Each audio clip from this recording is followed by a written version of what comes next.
Welcome to the Ghost Cast podcast with JP and Coleman. Just two guys who love deer hunting, sharing stories and figuring out life along the way. Hang out with us and let's talk hunting, life, and everything in between. Here's your hosts, JP Ashworth and Keith Coleman. I'm going to swallow my gum, damn it. There's a trash can right here. That bag's trash can. You trash can, you'll throw it in there? Too late. Too late. Too late, Spoke too man. late. Too late. I done did Oh, the you damn did? thing. Like a turkey putt and gone. Hey, guys, welcome to the Ghost Cast podcast with JP and Coleman. I'm your host, JP Ashworth, Keith Coleman, and today we are with Phillip Culpepper with the Hunt Club. And Keith, why don't you go ahead and introduce it, because you know him better than I do. Hey, y'all, this is Phillip. Phillip, go ahead and let the people know who you are, what you are. They already know who he is. We don't have to do no introduction per se. If the ones that don't, which may be a bunch of them, done tuned out, so they might have changed the channel, but hopefully not. This is our first time up here in Harrisburg. Super excited. We got a digital platform.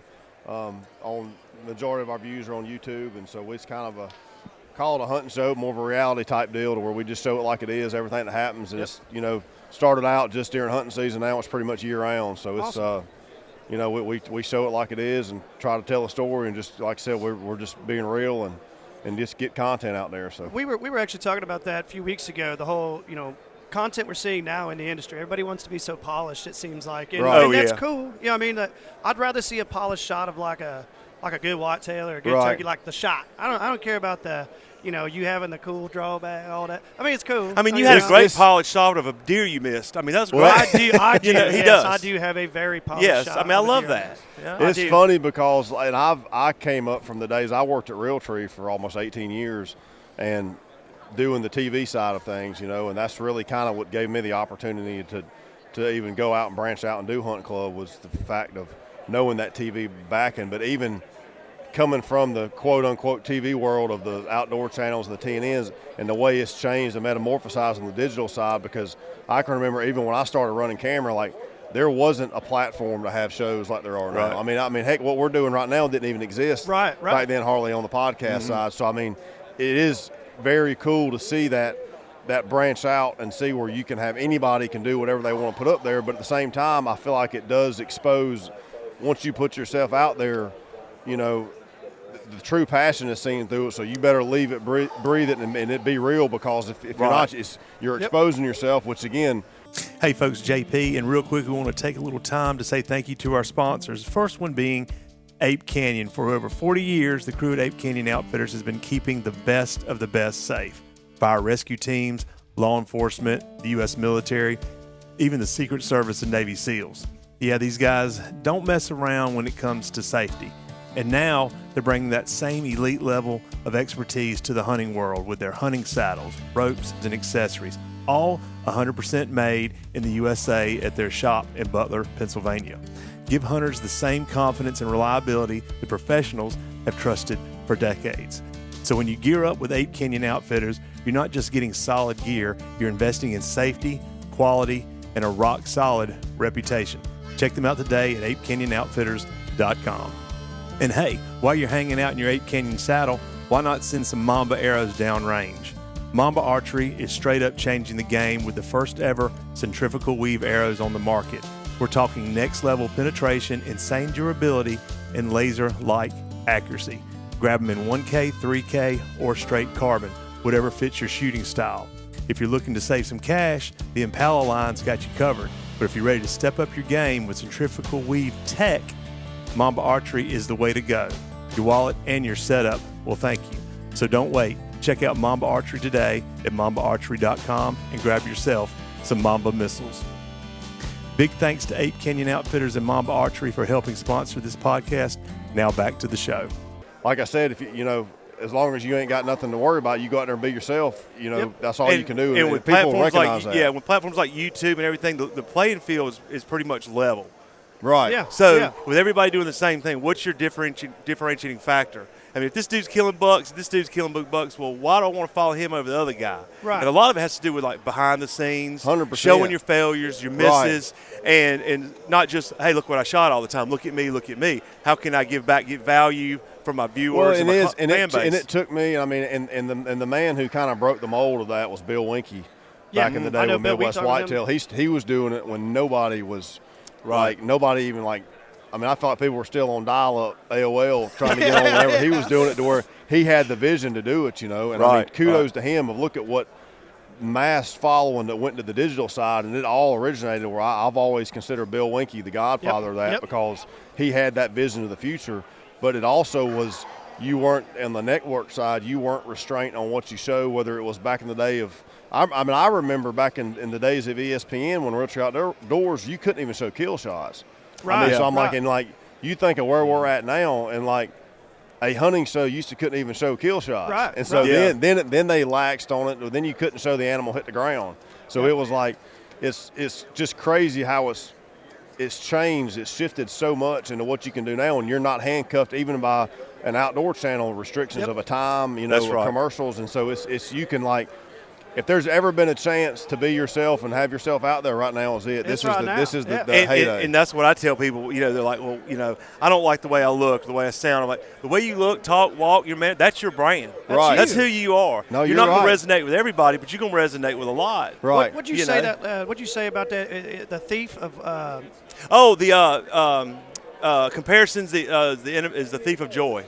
Yeah. Yes, comparisons. When you compare yourself, you know, yes. You can't, you know. You just got to go to do it and be yourself. And video being, you know, other than face-to-face, video is going to show real through if this dude's real deal or not. Right. Well, pretty much. And again, it's just even the side of it was I've always talked about the real thing being like, man, it's just if you're doing it for the right reasons and doing it because you love it, I mean, granted, there is a level to go to the different success. And like I said, I'm super blessed that our team is to where – it truly is a way of making a living, you know. But again, it's like I came up, I feel like through the ranks of Realtree. I mean, I went 18 years of producing, filming, running camera to where it's like I knew it's telling that story is what I wanted to do. And there is obviously a professionalism to it to where you want to do it. But still, at the end of the day, if you don't wake up and like, I don't care if you're filming or not. If you're not something you're passionate about doing and wanting to go do it, then what's the point in doing it? That's right. You know, I mean, what's the point? And don't make yourself go put one foot in front of the other if it's something you don't truly enjoy, you know.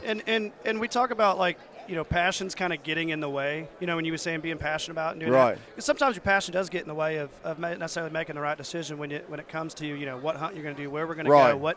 And there are times you have to do. I hate to even call it this, the business side of things of like, look, what makes more sense, like you know.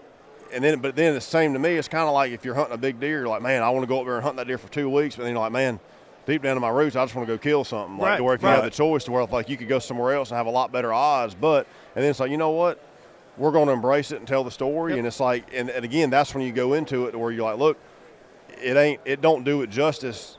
Even whether it's a deer or the journey of just showing the kill to where you encompass the whole failures, struggles, where you screw up, if you miss, whatever it may be, and show it to where it's like, and somebody may not agree with it, or I've had people who don't watch us because of the way I talk or because I'm a redneck from Georgia, but like if you have, or using a turkey fan or something, but I've always said like, people may not agree with how I hunt per se or places I hunt or how I do it, but the one thing that is undeniable, whether it's somebody who goes against you, is the respect of the passion of wanting to do it.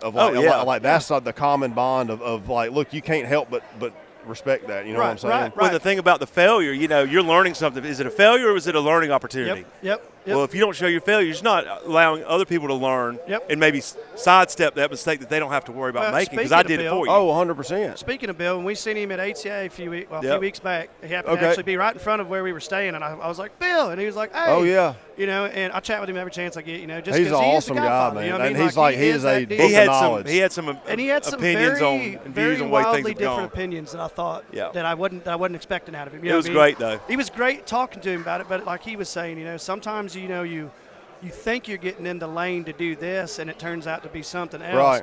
He said, now, how you react to that, you know, moving forward is what's going to make you show either sink or fail or whatever. Right, 100%. But at the end of the day, if you can't go out there, like you said, have some fun doing what you do, show your failure. I mean, everybody knows you're going to screw up. Oh yeah, everybody. Like, people love watching people screw like up. that. Like everybody, if you're a 9-to-5 guy, and not to say anything that's against any of that, you know what I mean? We're able to make money in what we do now and doing this. But right. If you're that 9-to-5 guy, it's okay to fail, dude. I missed a 160-inch 8-point this year. Jeez. You know what that's like? It sucks. Well, and I've always, even because like I said, I came through the forever. ranks of the filming side, you know, running camera for years and years, and still do. I mean, the last deer I killed this year, I self-filmed, but like I've been very fortunate enough to where Ethan Honecker came on board, and he's producing everything full time. He came out of college and running camera to where even like to now to me is like, because I've been in that position on the filming side when you go all in on a deer or something, and when the failures do happen, I have more. I hurt worse for him going, man. He's been busting his ass for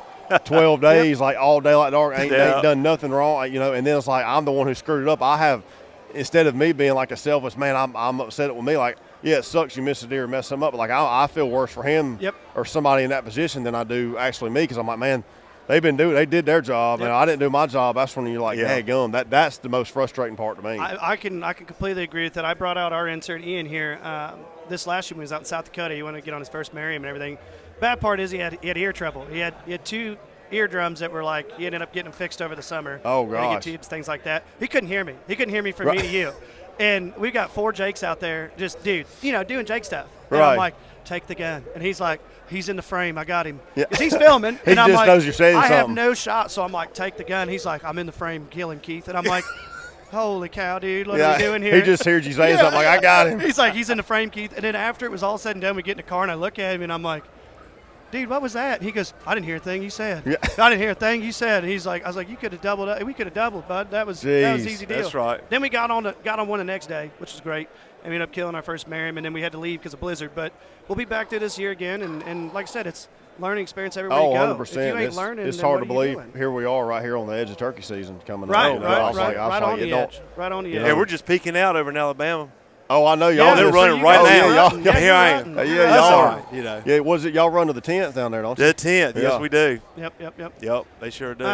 Anything else you want to add into, as far as like what exactly you guys are doing with the Hunt Club merch? Is this just like a merch line that you guys have out? Yeah, so this is our own stuff. We kind of relaunched it. We had some stuff in the early years, and then it was just getting our hands on stuff was a thing, so we kind of paused it, and then we're kind of reintroducing everything between just hoodies, T-shirts, and we got more stuff coming, but obviously it's the basics, beanie caps, toboggans, hoodies, T-shirts, koozies, stuff like that, to where, we did it. We didn't want to get too strung out there right now. We just got a few of each to where we can kind of try to hopefully knock it out of the park, so we'll see. But we're going, we'll be here all week, so it'll be. What booth number? Number 4019. 4019. Yep. Okay. 4019. You guys heard that here. 4019. We'll try to get this honestly out fairly quick. Yeah. Well, like I said, man, I appreciate you guys coming by. We'll share it for sure on our end, and like I've always said, I got a good friend back home that I work with. Is you're better together than alone, so you might as well co-branding.